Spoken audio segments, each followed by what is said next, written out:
For those of you who are actually paying attention to what I have promised that I'm going to produce this week in terms of YouTube videos, I did do a switcheroo. So what I switched is this afternoon, I'm doing energy storage instead of my expected robo. I was going to be talking about how Optimus is going to be trained, sold, socialized in the real world when Tesla starts selling it to factories and warehouses. Anyway, that'll be on Thursday at this point instead. If you're paying attention to the rest of it, you know that tomorrow morning, on Wednesday morning, I've got John and Scott on again, and they're going to take a first principles look at the Optimus robot, what still needs to be done to go to market. You're going to love this video. It is phenomenal. So like and subscribe, be sure to subscribe, hit that notify thing if you'd like to be reminded about these upcoming shows.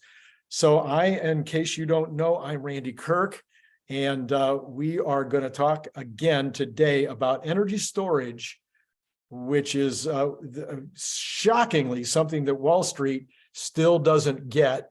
It is amazing to me that there's no evidence at all that the street is got any thought at all about energy supplying billions of dollars of revenue to the bottom line, revenue and income to the bottom line to Tesla in 2023. We're talking billions. Okay, so we'll talk about the numbers in a minute. So let's start with the basics of energy storage. This is part 2, where I'm talking about all 5 of what I call the pillars. I did a video on Monday, if you want to go back and look at it, where I talked about the 5 pillars of the Tesla business. These are the things that are going to really make a difference now and in the future. In 2030, they're going to represent the overwhelming amount of the total revenue and income for Tesla. The other 6 divisions, they be big. Things like the supercharger stations and insurance and stuff, as separate companies, they'd be huge, billions and billions of dollars in revenue and worth tens of billions of dollars if they were traded separately, but they're not. So they will be rounding errors when we get to the mid-20s and into the end of the decade. All right. So why energy storage? Well, let's go back to the beginning. I'm not going to spend a lot of time on it, but just to bring you up to date on my thinking with regard to energy storage. If you watch me, you know I go off of things that Elon has said, or that the top management of Tesla has said, or that other people that I believe in and trust who are experts have said, and then I do my own analysis. So here we go. Elon says that the goal is 1 terawatt hour of energy storage as fast as possible. Now that as fast as possible was a change. He had early talked about getting to 1 terawatt by the end of the decade. Now it's as fast as possible. I believe that the reason it's as fast as possible is because all of a sudden there's lots of batteries. I don't know if you've been paying attention to some of my earlier videos. There's not a lot of talk about this. CATL has a glut of batteries. Yeah, there was all this demand. Everybody's wondering, how are we going to get enough batteries? And then all of a sudden CATL is running at 60% capacity because they don't have enough buyers for all the batteries they have. Now that could change again. By 2027, we could be reversing that, and there could be a shortage of batteries again. But right now, plenty of batteries, plenty of lithium. Price of lithium has dropped by over 50%.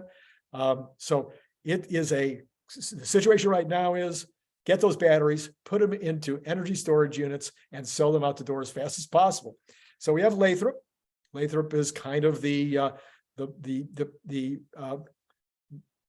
you call it? The first factory, the factory that's proving it can be done. It has a capacity of at least 40 gigawatt hours, which is 10,000 of these units, these Megapack units, and these Megapack units sell for a little over $2 million a piece, and the profit all in counting installation and software and everything else, probably they're going to make $1 million a piece on these.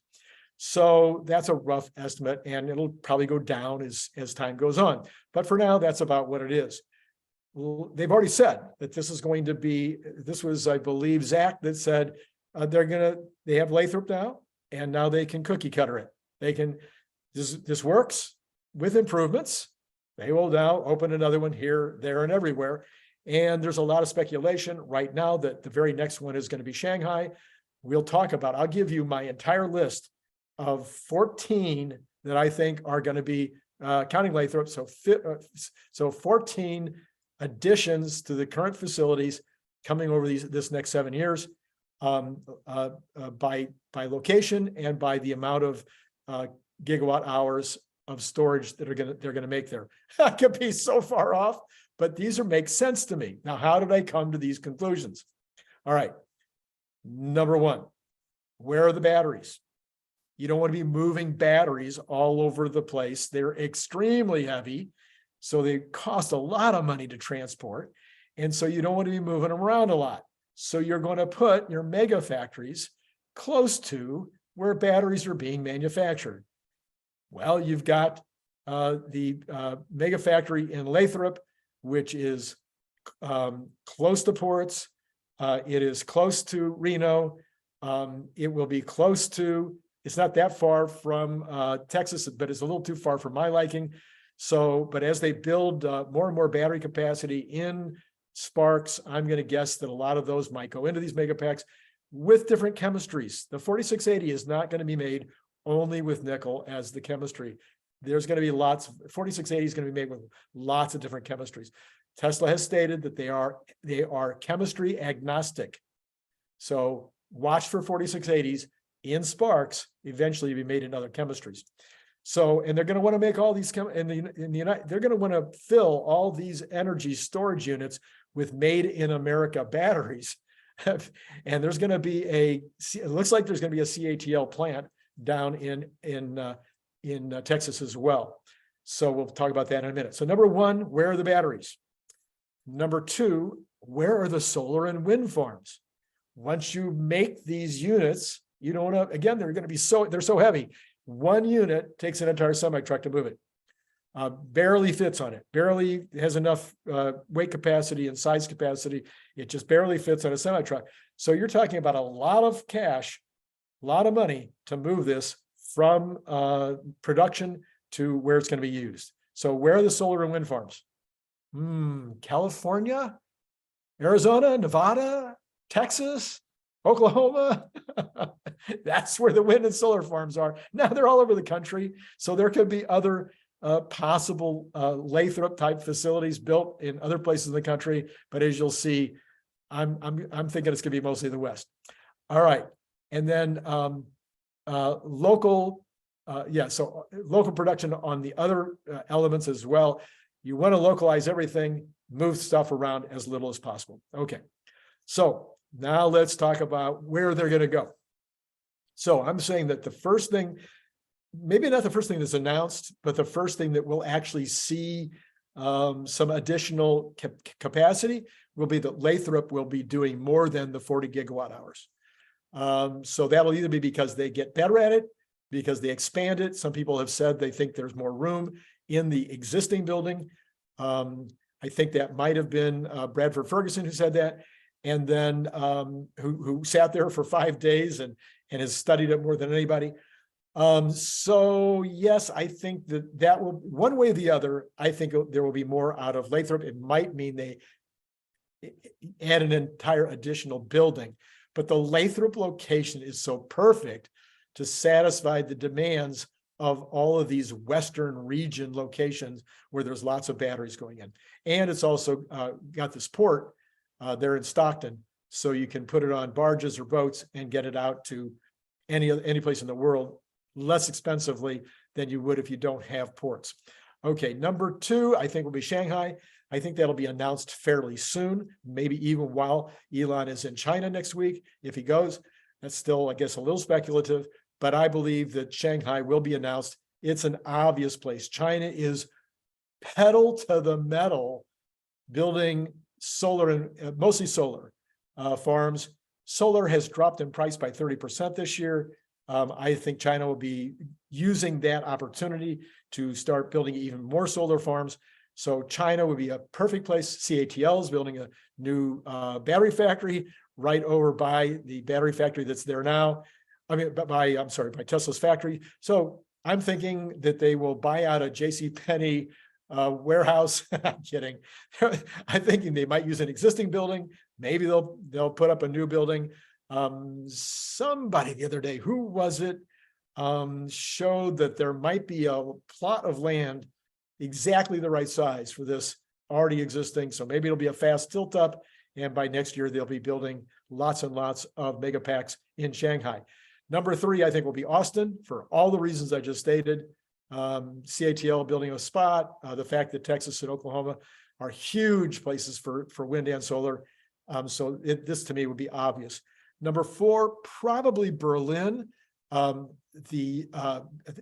Europe is building a lot of wind, a tremendous amount of wind capacity, and some solar. I mean, decent amount of solar too, but lots of wind. And so I can imagine that Berlin would be a great place to put it, and watch for, maybe if that happens, for CATL to build another battery factory in that area. After that, I think will be Australia. Australia is probably, it's hard to call, but they are certainly one of the leaders in the world in terms of solar installations. Not that much wind, a lot of solar. And so this would be another great place, I think, to put this facility. And Australia already sees the benefit. They are reporting on the benefit. So I expect Australia to be covered with solar, maybe faster than any other continent in the world. Wouldn't that be the fact? Okay. So number 6, I think, will be Indonesia. Not because they have all that nickel. I just think that Indonesia is going to be a center of a lot of this activity. And so I think that's where it'll go. By the way, I forgot to tell you the numbers. I think Shanghai will be set up for 100 gigawatt hours. Austin also for 100 gigawatt hours from day one. Berlin for 50. Australia for 50. Don't need more than 50 in Australia. I think Indonesia will only be at 50, but I think that will be expanded later. All right, number 7 is Mexico. Mexico, I haven't done a lot of study on the solar and wind installations in Mexico. I don't think there are many. I don't think there are many in South America. However, I do believe this would be a great place to put another Lathrop type facility, which might allow for the build out of the Latin American countries and the Caribbean islands, because I don't think a lot's being done there.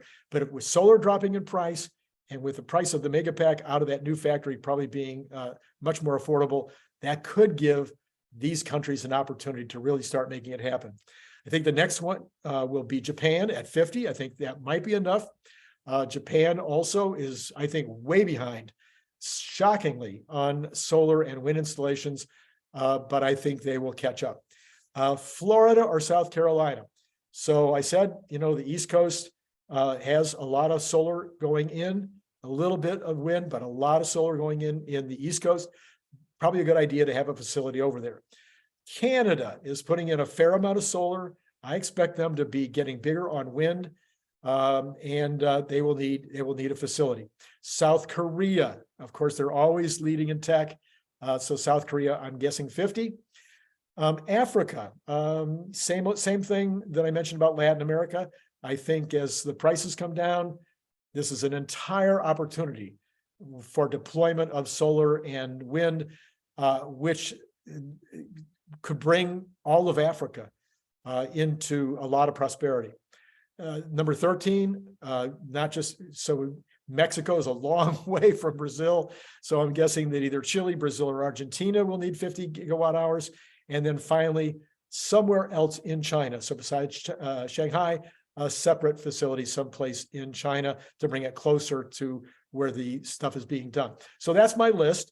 Now, a lot of you have already seen these numbers that I'm going to show you next, but let me show you again how I think we get to the numbers that I'm offering. What's going on here? Something happened. Something went very badly wrong there. What does it mean, share an iPad? I don't know what wrong there. I'm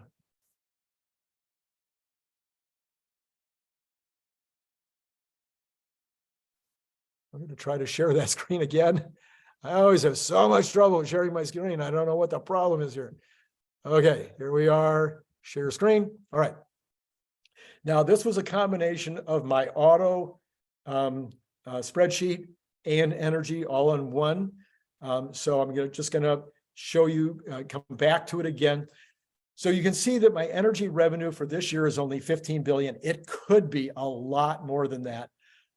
Could be a whole lot more than that, because we're looking at the possibility that it is fully ramped right now. We'll find out this week.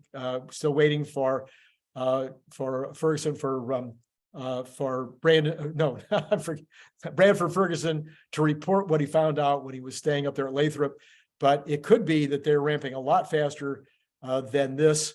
But there's at least a potential that these numbers could be maybe even 22 billion instead of 15 billion. But I'm saying at least 15 billion. Next year, slam dunk, 30 billion. Following year, slam dunk. These are all slam dunk from here on out. Elon has said it is a unlimited TAM or nearly unlimited TAM for these energy storage megapacks. And there is competition. There's lots of competition, but Tesla's better at it than anybody as usual. They're going to get their share, and their share is going to be at least this 1 terawatt. So you can see how I've spread it out, going up to the 1 terawatt at $500 billion in 2030. The dollars per kilowatt at 500. I have that going along at 500 the whole time. I think there's a very good chance it could drop to 300. And if it does drop to 300, then my number would drop obviously to 300 billion instead of 500 billion. And somewhere in between, it could be 400, who knows, between now and then, a lot could happen. And then you get to your total profit. We have this line numbered line 10, total profit and energy. That's combined. Gross profit energy is right here. So I'm showing 3.8 billion this year. So that's $1 billion a quarter. Could be a lot higher than that. Could be 8 billion, could be 10 billion, could be even more than that. And when that happens, watch out, the stock will start. The street will finally figure it out. But yes, it's going to be somewhere between 3.8 billion as a worst case, and probably more like 10 billion for the year. And that's going to move the market. So then it goes to 12 billion, 20, 40, eventually to 200. And again, if the price comes down to 300 per kilowatt hour, then this number would drop to maybe only 140, 150 billion, 130, 140. Anyway, somewhere in that range. Any way you slice it, it's a tremendous amount of money. It would make the energy storage business the same in earnings level as like an Apple. Just the energy storage division. And this is not, people call me the Super Bowl, the Ultra Bowl, whatever.